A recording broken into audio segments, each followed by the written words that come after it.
weather update ng bayan. Maasahan anumang panahon. Magandang araw po sa ating lahat. Narito na ang latest update sa lagay ng ating panahon at sa binabantayan nating mga bagyo sa loob at labas ng ating area of responsibility. Lumakas pa si bagyong Ophel at ngayon ay malapit na sa super typhoon category. Huli itong namatan ng Pag-asa sa layong 215 km silangan ng Etiague, Isabela. Taglay na ngayon ang lakas ng hangin na umaabot sa 165 km per hour malapit sa gitna at pagbugsong umaabot sa 205 km per hour.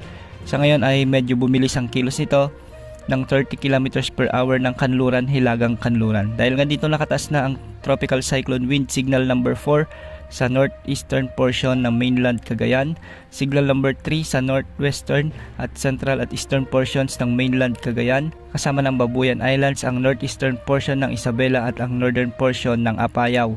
Signal number